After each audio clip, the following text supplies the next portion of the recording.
You're watching Soco 14, your only source for campus news and events.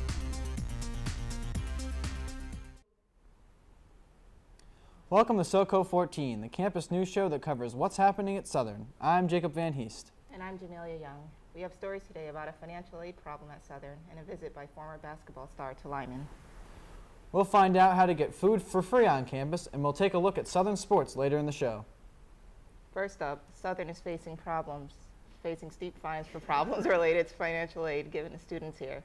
Jamie Ventura explains why the university has to pay back hundreds of thousands of dollars. Financial aid has become an issue here at Southern. The federal government audits universities at random, and Southern was one of them. Gloria Lee, the director of financial aid, explains what certain students are doing. Students were registered for classes and then they decided not to attend. However, they still receive their financial aid and use up the financial aid funds. Gloria Lee tells us what the university is doing to prevent this matter from ever happening again. The professor is going to have to report in Banner Web if the student actually attended class or if they never attended. What happens after that is before the financial aid gets dispersed, then we will be able to adjust their financial aid and award them the correct amount at that point in time. James Blake reassures us that tuition will not go up for current students or future students here at Southern due to this financial crisis. Well, it was revenue received by the university, and in a sense, from an accounting standpoint, we're returning that revenue. Joss Yulian, a full-time communications professor, tells us how he feels about this whole situation. Well, not only am I a professor, but I'm also a taxpayer.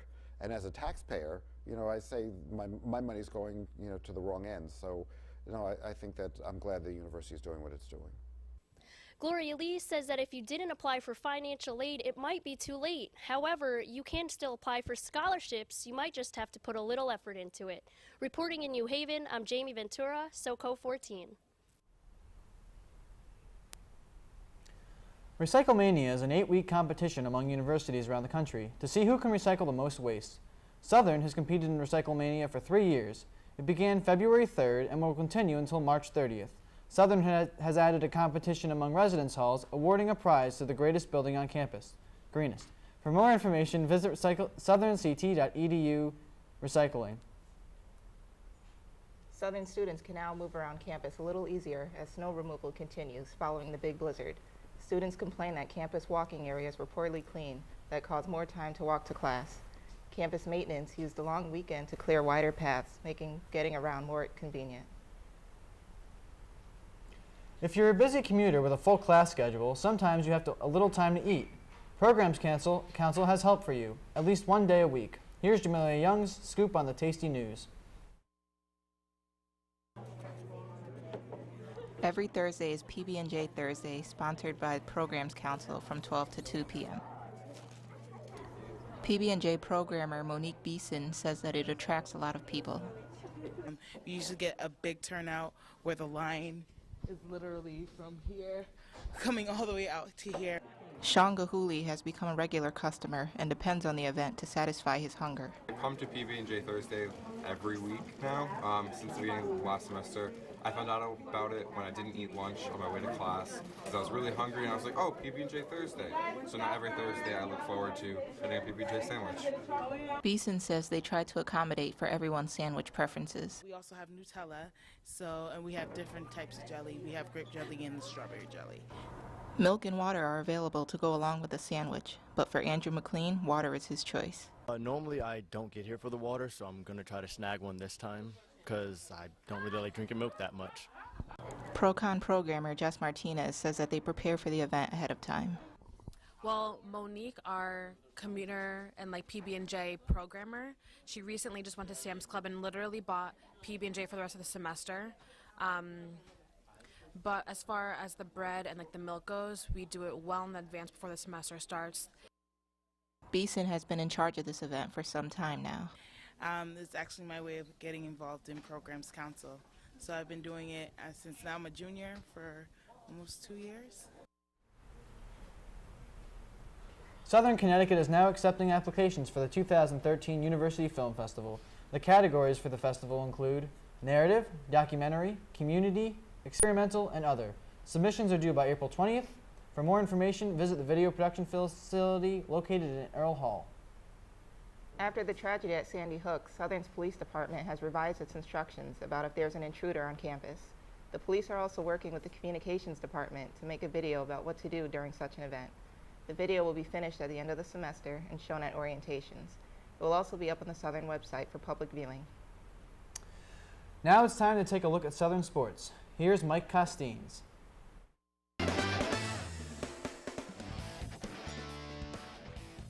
Thanks, Jacob. Hey all fans, the SDSU swim team took 5th place at the Metropolitan Championships in New Jersey, amassing a total score of 620.5 points. The College of New Jersey took the top spot at the meet. Freshman Lewis Geis had the best overall time of an owl, finishing 4th in the 1650 meter freestyle at the event. Next up for the Owls is the NCAA tournament, which starts March 6th in Cleveland, Ohio. A former basketball player stopped by Southern as part of his countrywide speaking tour to tell students about his battle with drug addiction.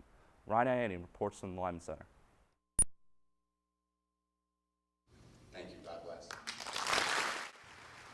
It was a standing ovation for former professional basketball player Chris Herron, where he spoke to Southern students and athletes about his personal battle with drug addiction. 4 months later, I woke up on my parents' couch with my dad throwing the Boston Globe and the Boston Herald at me, my face on the cover of both papers. One said cocaine, and the other one said what a shame. So at 18 years old, I was publicly outed to struggle with drugs and alcohol. Herron began his career as a high school basketball sensation in his hometown of Fall River, Massachusetts. He would then go on to achieve success at Fresno State in California, where he was eventually selected to play in the NBA and would soon play for his hometown team, the Boston Celtics. Herron soon began to discuss the beginnings of his drug addiction. I had no idea that that decision that day at 22 years old was about to change my life forever.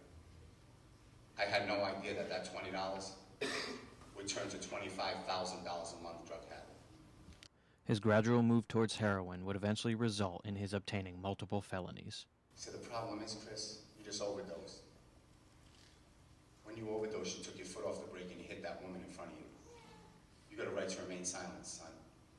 This gig is over. Herron left those in attendance with the driving force behind his presentations. But I do this. I do this because I don't want you to have to go through the same thing I went through. Reporting from Southern, I'm Ryan Ianni. Hey fans, head coach John Wallen of the men's track and field team was recently named the Northeast 10 Conference Coach of the Year. This is the second year in a row that Coach Wallen has received this award. The Owls are currently ranked 19th in the nation among Division II schools and finished 3rd at the Conference Championships February 17th. Now I'm feeling hooderific. That's a look at Southern sports. Let's go back to the news desk. Thanks, Mike. There are new soda machines in the Student Center, but they aren't ordinary. The futuristic-looking machines operate by touchscreen. They are called Coca-Cola Freestyle machines. Each drink has a variety of flavors you can add to your soda. This equals 125 different combinations. Here's to you. Thank you. Well, that's all the news for today. Thanks for joining us here on Soco 14. I'm Jacob Van Heest. And I'm Jamelia Young. Have a great day. We'll see you next time.